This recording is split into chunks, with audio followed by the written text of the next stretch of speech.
We're going to be talking about tonight CapCut strategic thinking. And mainly, I want to make sure you know everything that you have available. It's a great platform. It's not necessarily laid out all that intuitively. And in some cases, all of the syncing between accounts doesn't necessarily always take place, but the price is right. It's a free application currently. And so you want to think about whether or not you want to use it. And traditionally, if you don't have Camtasia, you'd have to use something like Screencast-O-Matic, or you use Loom. And those two applications don't necessarily integrate into their own editor. Now, Screencast-O-Matic did, or it does, and it's a fairly robust platform. If you use the Mac, you can use ScreenFlow. And it's pretty much the same as Camtasia. Now, Camtasia does have a Mac version, but the Mac version is not as good as ScreenFlow. So if you're a Mac user and you need screencast software and you want to be able to edit the same thing that you do, the same thing you create, you'd be able to do that inside of ScreenFlow if you're a Mac user. So let's think about CapCut strategically in terms of how you're going to use it. And I want to go through the different elements of CapCut because, again, if you just go to the browser, you won't quite catch everything that there is. And there's quite a bit to it. They're adding stuff to it all the time, but at the same time, they're changing it, right? So you're going to want to make sure that you understand exactly what is going on. Let's talk about the different properties of CapCut and how you're going to use it.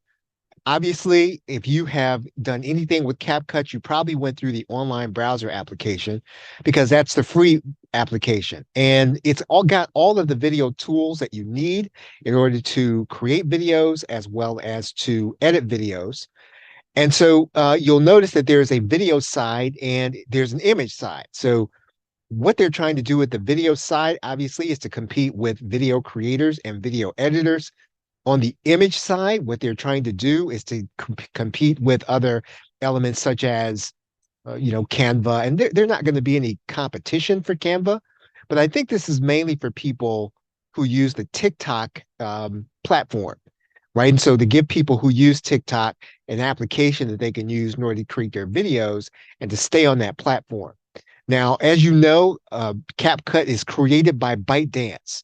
So you'll have to do with that information what you want to do with it. And ByteDance is the same entity that owns TikTok, right? So that's why you'll see a lot of integration between CapCut and TikTok. And just be aware that, as you start to use CapCut, the more that you put it on your computer and the more that you do with it, that is an application that operates with TikTok, right? So again, you've got the video side and you've got the image side, right? And one of the other things that's kind of interesting about CapCut right at this moment is that you can record your screen. And that makes it very similar to Camtasia. Now, the screen recorder is not perfect, but a screen recorder doesn't have to be perfect. And because you're going to be able to take that same recording and you're going to be able to edit that recording inside of CapCut, well, that makes it very interesting. And so I think that at last count to update, Camtasia was $165. And as far as I know, you can use the free version to CapCut for just about nothing. And what we did in the demonstration of what we're going to be talking about tonight, everything was done with a free account. So if you have never used a screen recorder, or maybe you didn't feel like you wanted to pay for Camtasia, you just don't record enough videos, then you can get started with CapCut. Now, here's what I will say about CapCut and recording videos. The platform is free. And one of the things I'm going to point you to in this session is the Reddit forum. And if you watch the Reddit forum about CapCut, you'll see that they have changed this application repeatedly. They've taken some things away, they've added some things, they've taken some things away, they've added some things. And when you start to rely on a platform in order to do something as vital as recording screencast videos, if that's part of your business model, you have to be careful about relying on a platform that is set up to be free today, because it does what all big platforms do. Eventually, all big platforms start out free or they start out low cost. And when they need more money, they will change the platform.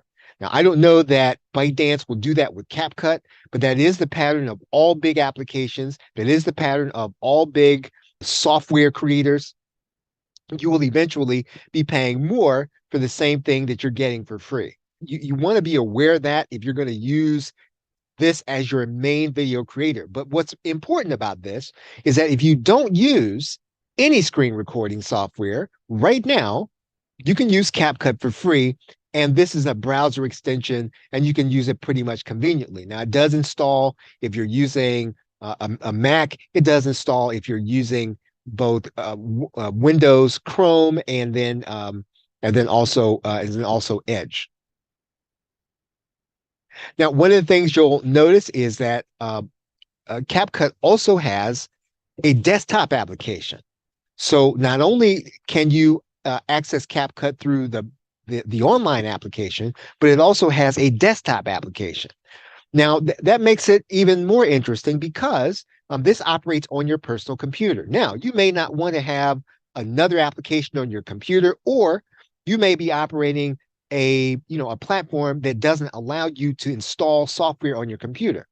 However, if you'd rather have something that doesn't require you to be internet connected, if there's a downside to using a video editor that is in the browser, is that you have to be internet connected in order to use it.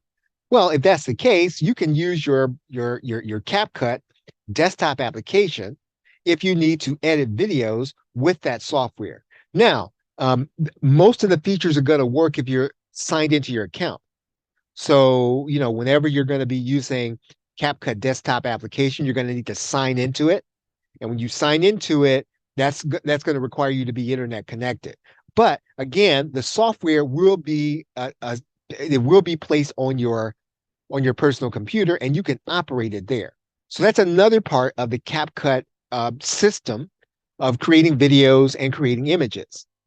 Another part of the CapCut system is the mobile application.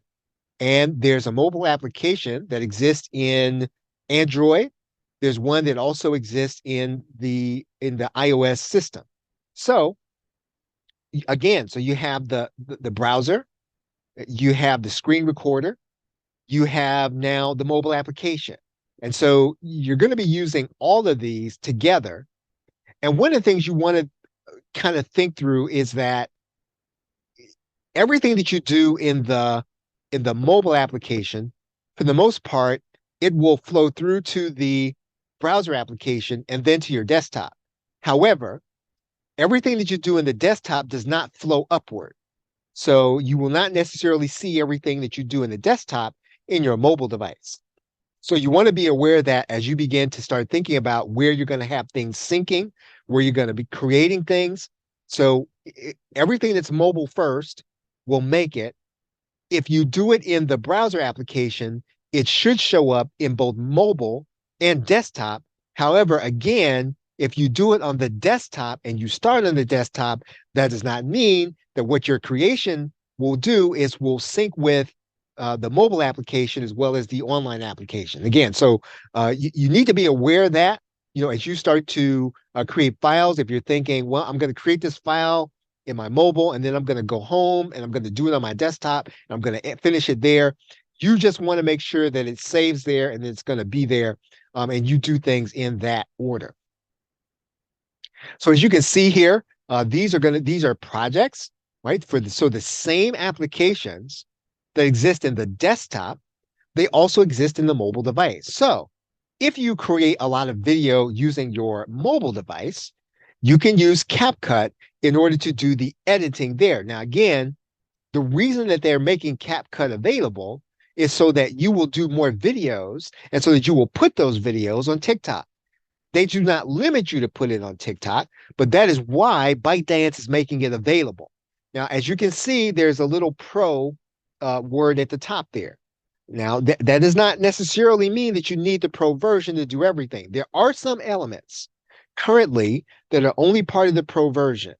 And as I understand, if you read the Reddit forums, you'll see that they are increasing the number of features that they're moving over to the pro version as of the recording of this session. So you want to be aware of that. So once again, now if you don't use a video creator, then you start out using CapCut, then that's just something you'll just get used to. If you're going to be coming from, let's say, the use of Camtasia, maybe you don't necessarily want to update and do the maintenance, and you're tired of paying the yearly maintenance fee, so you want to get something that's now going to be low cost or free, then you'll just want to be aware of the fact that some of the features are going to be limited until you move over to the pro version. What you're looking at right now, again, is the desktop version. And so you'll see that this is a video editor, just like any other one that you would use, whether you use Adobe, or maybe you use Adobe Premiere or Camtasia. All the interface is the same. So you will still have access to a timeline. You will be able to edit from timeline to timeline. You're going to be able to stack things from on top of each other on the timeline. So this is a full-fledged video editor. So there's nothing limited about the video editor. And again, this is free. You can upgrade to the pro version, but you don't have to in order to use this element for your video creation and for your video editing. You'll see that there are some menus across the top there. You'll have access to work with your audio. You'll see that there's a text menu. That means you'll be able to overlay with text. You'll see that there's a stickers menu. That means you'll be able to overlay your video with, quote, stickers, digital stickers. There are effects so that you'll be able to do different elements and add them to your video. I know that there is an AI character which doesn't exist in the desktop version, but again, all those things are part of this element. One of the big things that Camtasia makes available is that you can insert a transition. Well, CapCut does the very same thing here. And one of the really huge things that I think is really neat about this particular video editor is that you can caption your videos. So you'll see right there at the top, if you're looking at the very top menu of this video creator, if we click on that element for captions, I mean, there's a process, and I'll show you that here in a minute. What we're going to be able to do is we're going to be able to add captions to the video. Now, that's a very popular feature for videos right now. And if you can do that, that's going to make your videos more effective. You can filter your videos, you can make adjustments, and then you can start out with templates. So there's nothing limited about this video creation software. And as you can see, it mirrors Camtasia. So what you're looking at right now is not CapCut, it's Camtasia. So it's almost the same thing in terms of all of the things that it does. I mean, you see there on the left side menu, there are definitely some things that you're going to be able to use in the very same way with CapCut. Now, one thing that you'll want to do if you intend to use CapCut, and either you're going to use the paid version or you're going to start by using the free version, you may want to tune into Reddit. And the most active community of users exist on Reddit. And this is where people are really sharing tips. They are talking about the platform. You can go there and ask questions. And so this is a good place to have a good conversation. Now, they are not sponsored by CapCut, and I don't see a lot of people from CapCut going in to answer questions, but the users are talking about the platform. So if something is now not working inside of CapCut, or they've moved something that used to be free over to the paid version in general, this forum will know about it. So if you're going to use CapCut, it's a good idea to tune into that forum. And maybe you're not a Reddit user or you're not into forums. One thing about the Reddit forum is that it does not tend to devolve into a social media conversation. It is a social media application, no doubt, but the conversations are focused because they're moderated. So this discussion about CapCut is moderated by people who talk about CapCut. So if somebody starts to get off topic in this conversation about CapCut, they're going to be booted. So again, it doesn't work anything like a social media or a Facebook group in that sense, right? There may be a Facebook group for CapCut, but this is where the most vibrant, most informative discussion happens about this application. I do want to talk briefly about marketing fundamentals and using CapCut in terms of being strategic with it. You want to think about this in the very same way as you would in several applications when it comes to using it in order to market your business. Whatever you would be thinking about in terms of Camtasia or Snagit. So if you start thinking about, well, how would I use Camtasia in terms of marketing my business? Well, you'd want to think of CapCut in that way. So whatever you're thinking about when you're looking to use Camtasia or Snagit to market, well, you'd look at CapCut in the very same way. Canva. Now, I'm not saying in any stretch of the imagination that the image application in CapCut comes close to what you can do inside of Canva, not even close. However, there are a lot of basics that you can do. You can create thumbnails. You can create multi-layer images. You can use templates. And so Canva, when you think about the function of Canva in marketing your business, you can think of CapCut in that very same way. And Screencast-O-Matic is not as much of a regular use application as it used to be. And you probably fall along the same lines as you would Camtasia or Snagit when you talk about Screencast-O-Matic. And then there's also Zoom when you start talking about, well, can I shoot videos? So all of the same things you can do with those applications, you're going to do those pretty much with CapCut when you start thinking about how you're going to use it to market your business and whether or not it's going to be worth your time in order to invest in it. As I said, the solutions in CapCut are not going to be as robust as all four of these things. It does a little bit of all of these. Doesn't do everything. Doesn't even do all of these things as well. However, you are not paying for CapCut in most cases. And even if you do pay for CapCut, it's a modest price. Once again, here's what you want to take into consideration. If you are going to rely on this application, it will change. If you read the Reddit forum, you'll see that it has changed. It will continually change. They remove features, they put features in. They change features. And they don't think about it because, again, the primary function of it is for you to create more TikTok videos. So that is their primary goal. Their primary goal is not necessarily to serve you as a video creator necessarily, right? That's not their primary goal. I think they do a pretty good job with this free application for the most part. Now, one of the things you're going to be using any video and image creator to do is to make sure your assets and multimedia creation is consistent. And so you can produce the very same thing pretty much over and over again.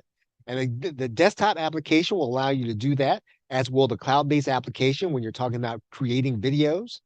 And they do have, when you start talking about using the pro version, that you can get a brand kit, right? You can use the same colors over and over again. Now, the rest of the functions, upsells and cross-sells, using CapCut in order to create different assets, you're probably going to rely on some of the AI tools, which we will talk about here in the next section. The same thing is going to be with list building, right? You're going to create unique opt-in assets, and you're going to do that with the AI tools. And so that's going to be the theme of the rest of this. I'm going to talk to you a little bit about using some of those AI tools. And the same thing is going to be with educational marketing and direct response. What you're going to be doing with CapCut is making use of the AI tools, right? And that's really where CapCut stands apart from, let's say, Camtasia at this point. Camtasia is not necessarily made for you to generate things. If you're going to be generating things, you can do it, and you'll see that here inside of CapCut. Let's talk about the AI, or what CapCut calls magic tools. And I would encourage you to go to CapCut and to explore these tools. And there are quite a few of them. And all you got to do is you've got to log into your account in the browser. And there's an element on the left side menu. And again, that's when you're seeing this, depending on when you're seeing this. If you look to the left side menu, there's an element that you should click on called Magic Tools. And again, that's whether you're on the image side or the video side. If you click on Magic Tools, you're going to see a number of things available to you. And we're just going to talk about a few of these things here. And not all of them work perfectly. Not all of them are going to do exactly what they say they do. However, you can take either an image or a video and you can transform it with not a lot of work and with not a lot of resources. You can use these tools in order to do it.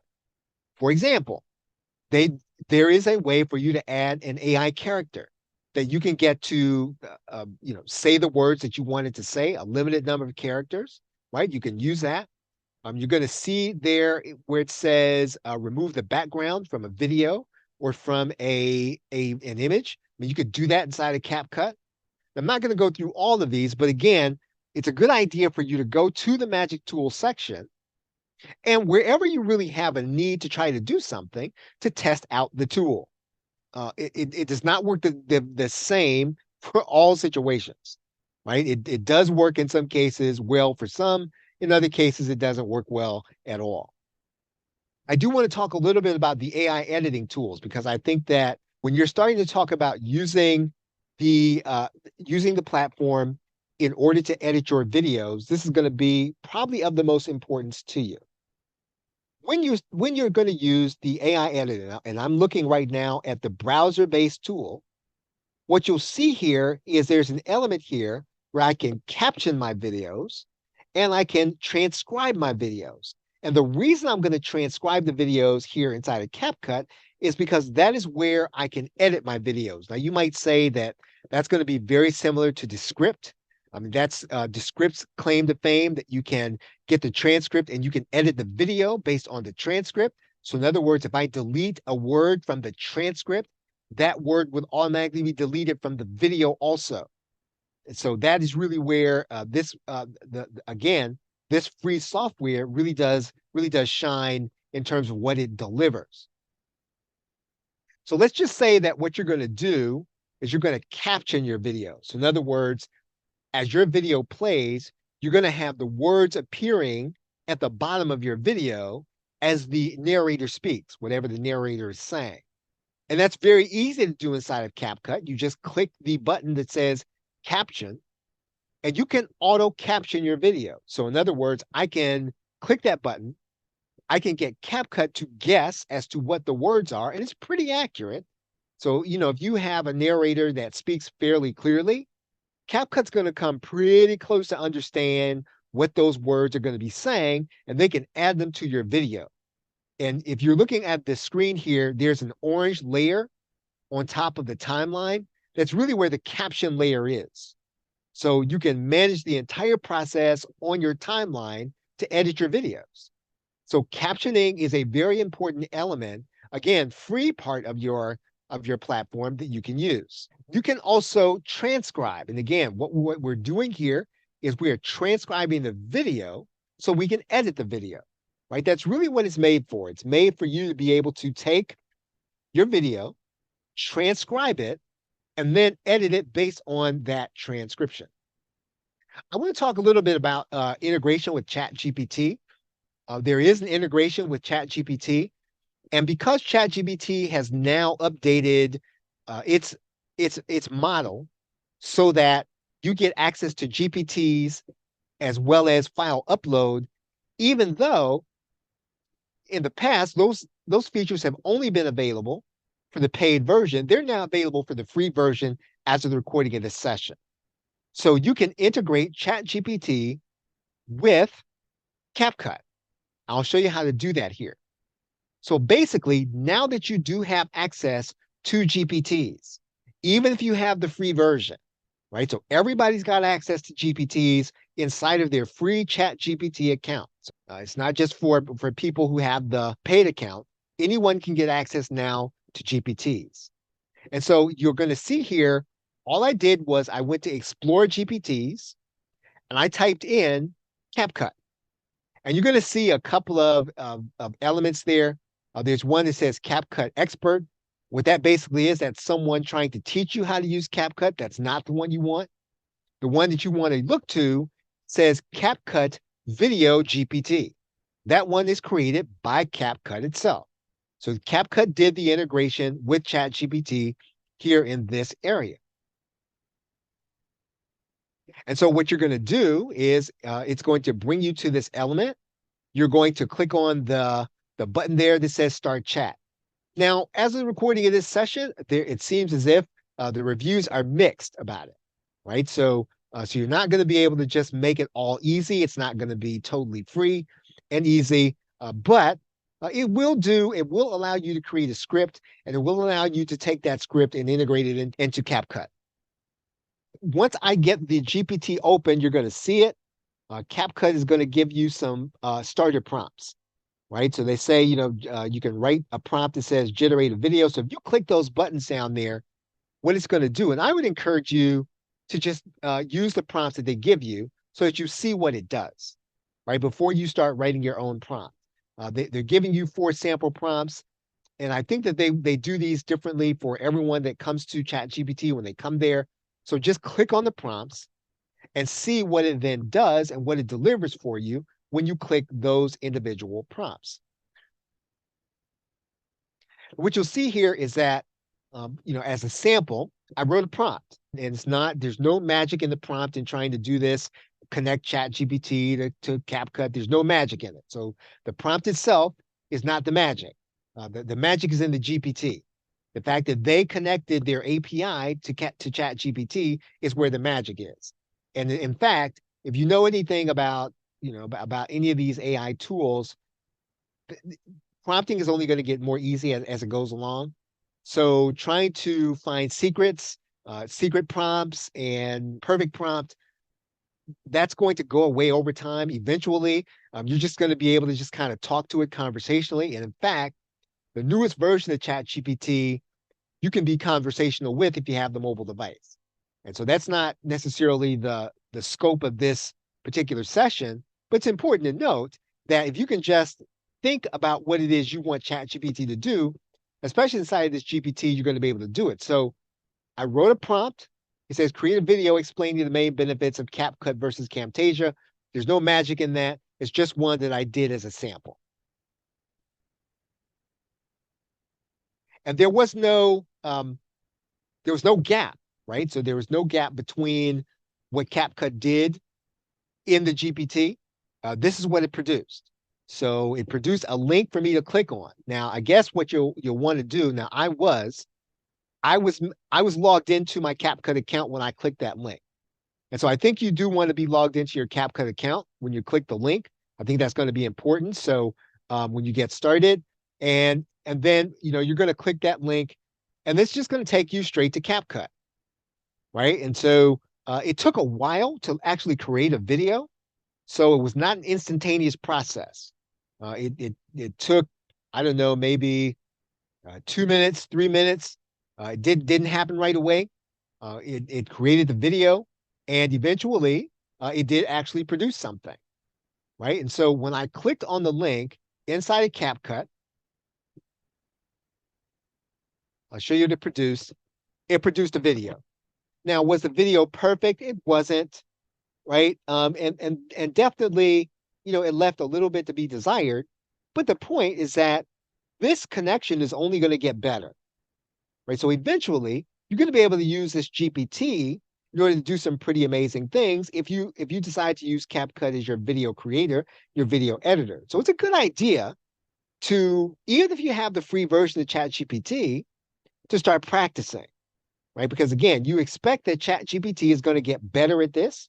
You expect that ByteDance is going to make this connection more robust over time because of the connection to ChatGPT. There is one more thing that can be shared about the CapCut GPT. And in order to show you this, I'm going to open up the CapCut GPT. And in order to get it started, one of the things that you'll want to do is you'll want to use this the way you would do any other ChatGPT conversation. You want to start the conversation by asking the CapCut GPT how you need to write prompts from it. And that's going to change over time. So As the CapCut GPT gets to be more advanced, it'll change the way it wants you to ask for prompts. So in this case, we will demonstrate what it means to ask the CapCut GPT exactly how to prompt it. Okay, so I've written these two prompts. There's nothing magic about these prompts. You can write them any way that you want, but you want to make sure you get the substance of what I'm asking. There are two basic questions that you want to ask ChatGPT or any chatbot anytime that you start to use it or any chatbot application. You want to know everything that it says it does, and then you also want to be able to ask it how you should write prompts for it. And so that's what we're basically going to do. So if you determine you want to ask these two prompts in a different way, you can ask these questions in a different way, but you want to make sure that you get the substance. We're now going to click enter. And so you'll see here, this is what ChatGPT will do for you, is it'll basically give you an idea of how you're going to write prompts.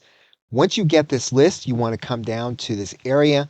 You want to make sure that you copy this and that you put it into some kind of word processing document, that you archive that word processing document, and you can use it for future use. Now, once again, this is going to change over time. So it's a good idea to come back routinely, come to the GPT, and then submit a query and ask the GPT exactly how you should be writing prompts for it.